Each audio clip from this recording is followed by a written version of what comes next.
When I ordered the AYN Thor, I made a mistake, a big one. The kind of mistake that keeps you awake at 3 a.m., staring at the ceiling, wondering if you've just thrown $349 into the void. You see, I was so focused on choosing the right model, making sure I had the specs I needed, triple checking the storage capability, like I was defusing a bomb, that I completely forgot to read the shipping information. My only defense was that it was stupidly early in the morning here, and I didn't really know what I was doing. I just clicked through, riding that beautiful wave of retail dopamine that comes from pre-ordering something that you've been obsessing over for ages. And then, approximately 4 seconds after confirming the order, my brain helpfully reminded me that international shipping exists, customs exists, and somewhere between China and my front door, there are approximately 17 opportunities for my shiny new toy to vanish into the logistics equivalent of the Bermuda Triangle. The shipping confirmation arrived, shipped October 14th. Fantastic, great, I was thrilled. And then I watched the tracking information like it was a slow-motion car crash. I couldn't look away from it.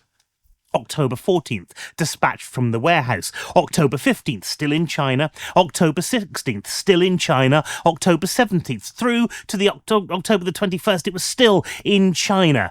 It was just sitting there, presumably having a lovely holiday, seeing the sights, maybe learning some Mandarin. I started to wonder if my Thor had decided to defect. By the 22nd, I'd convinced myself that it was never leaving. I'd imagined that it had fallen in with a bad crowd, picked up a smoking habit, started hanging around with dodgy USB cables in dark alleyways. But then miraculously, it moved. It got to the UK by the 24th, and 3 days later, it arrived at my door. And I felt the kind of relief usually reserved for that first visit to the bathroom when you've been holding it in on a particularly bumpy car journey.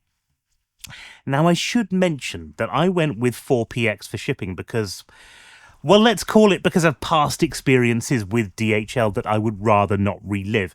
Your mileage may vary. Some people love DHL. I'm just not some people.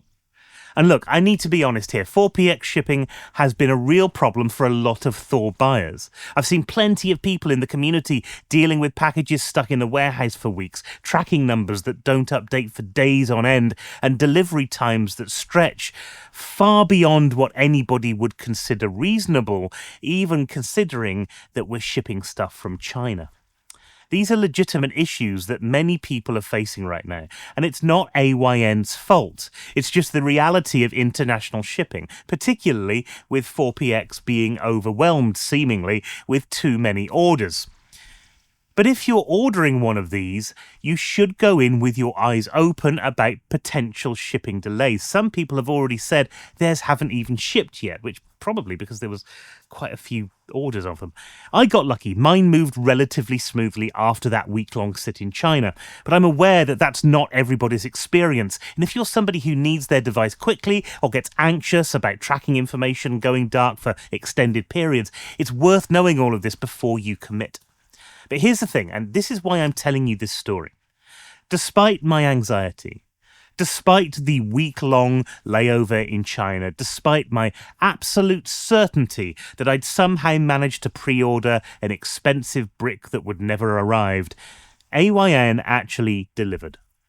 The pre-order process was straightforward. They shipped on day one. They did for me anyway. I mean, look, I ordered really, really early, and the device showed up intact, functional, and exactly as described.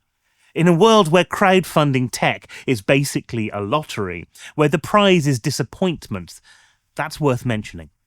I've backed Kickstarters that are still sending me apologetic emails 3 years later.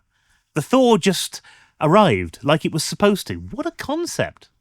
So here I am, a week into ownership, with a device that I genuinely didn't think I was going to see this side of Christmas. And I need to tell you about it because this isn't just another retro handheld in a market that is drowning in retro handhelds. This is a dual-screen clamshell with flagship specs, OLED displays, and the audacity to ask whether we actually need our 3DS consoles anymore. And after a week of using it, I think I might have an answer. This is the AYN Thor, my first look. And if you're sitting comfortably, let's talk about whether this thing is worth the shipping anxiety, the price tag, and the hype that's been building around it for months. Because I've got some thoughts, I've got some opinions, and I've got approximately 10 more jokes to get through before we get to the end of the video.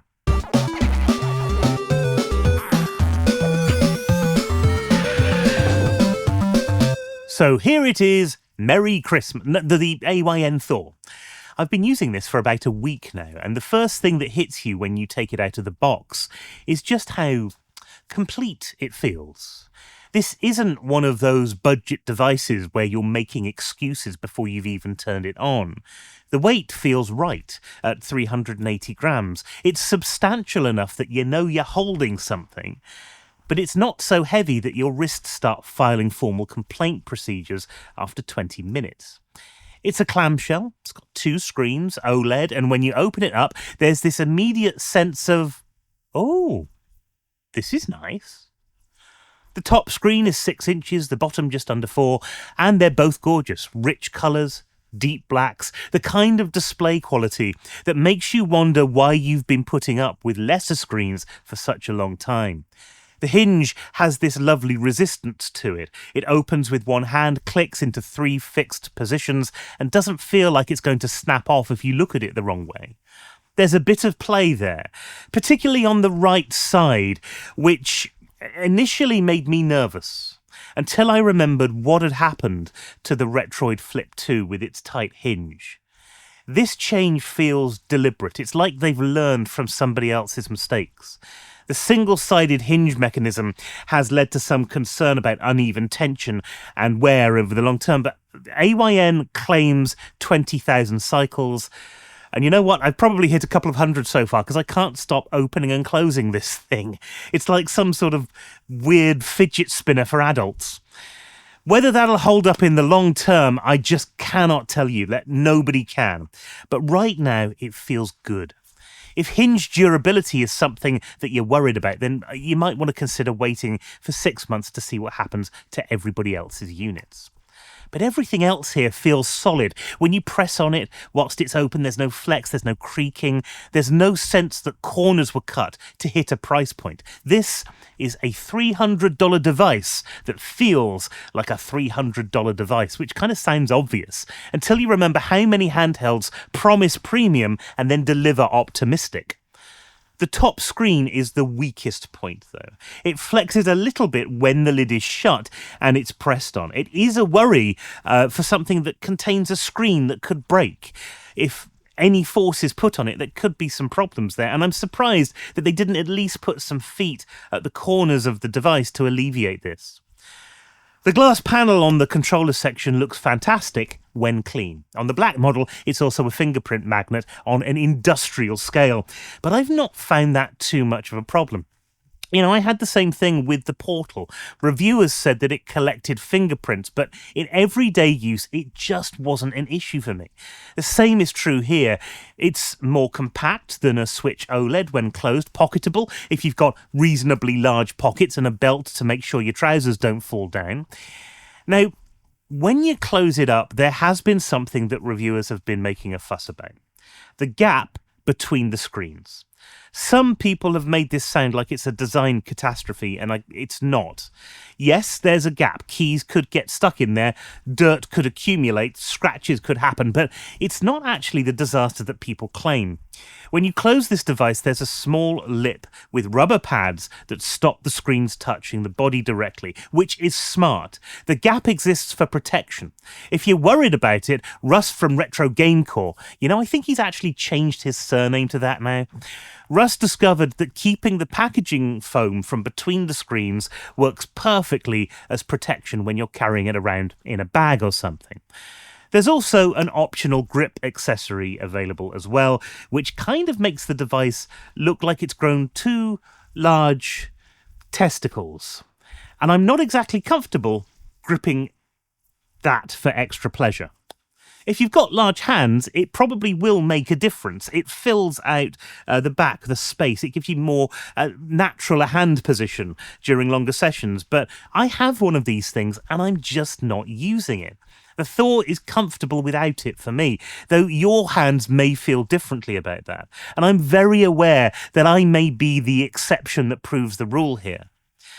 Under the hood, this Thor is the Pro version, which has the Snapdragon 8 Gen 2 with 12 gigabytes of RAM and 256 gig of storage. Other configurations are available. The Lite comes with the Snapdragon 865 and 8 gig of RAM.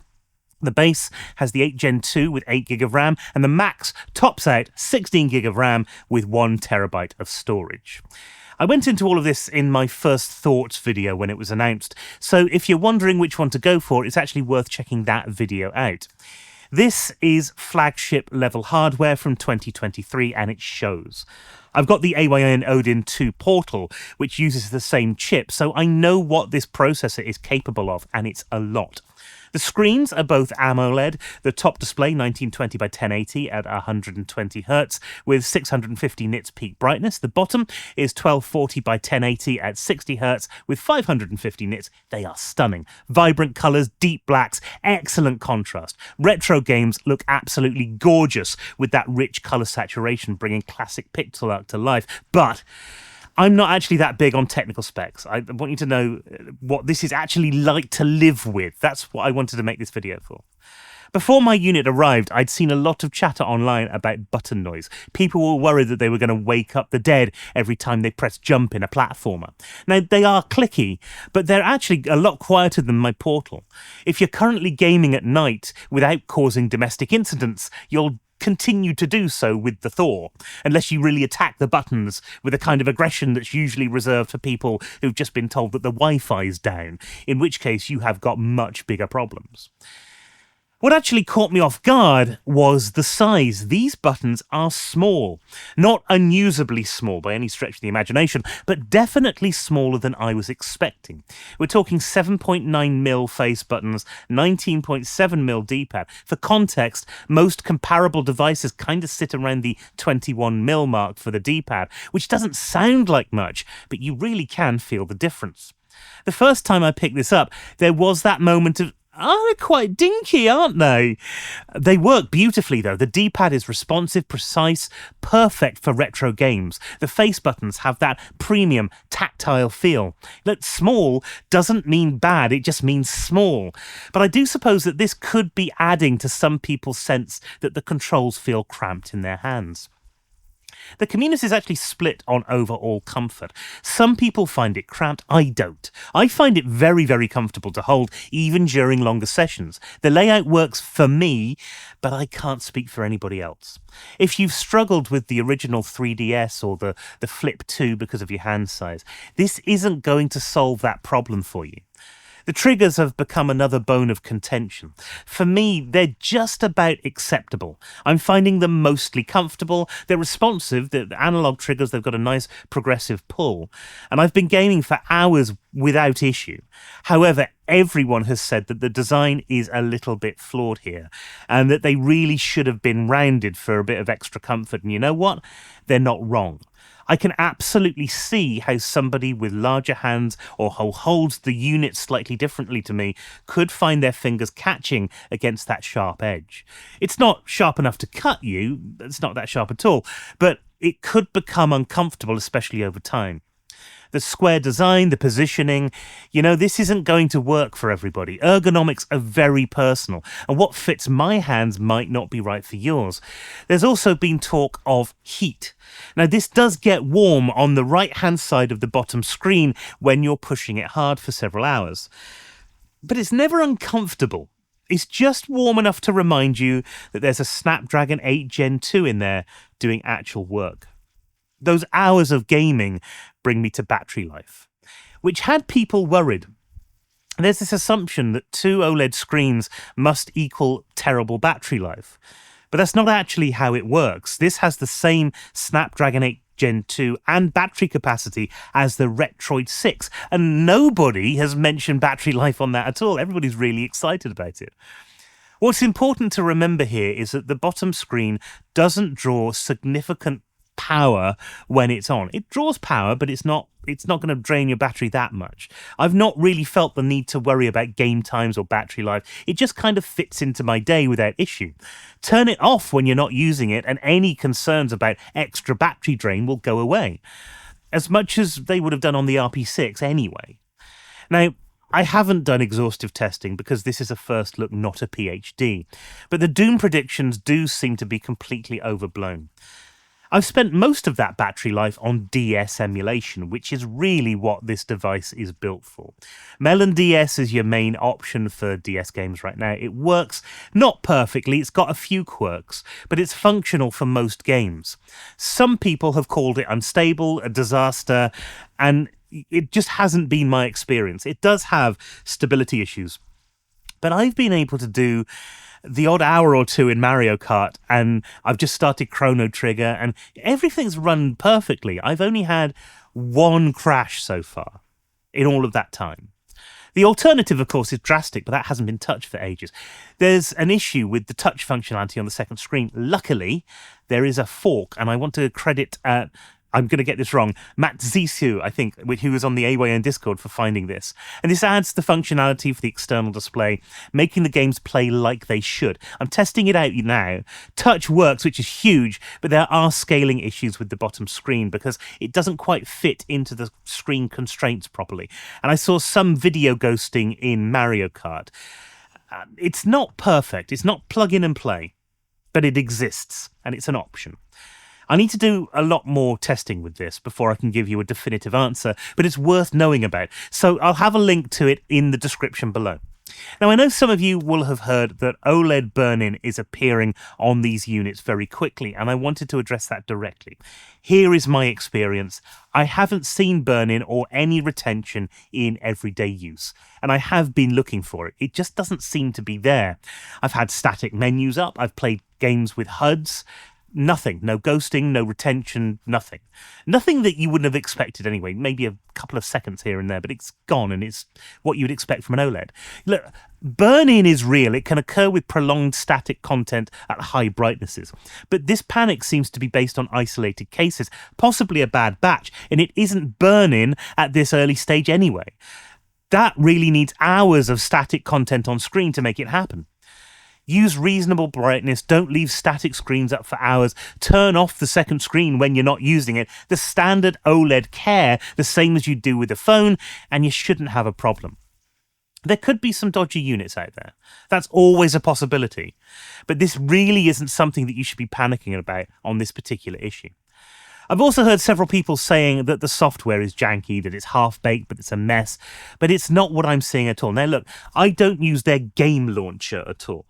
But I do use the rest of the system, and the dual-screen Android implementation works smoothly and is really well thought out.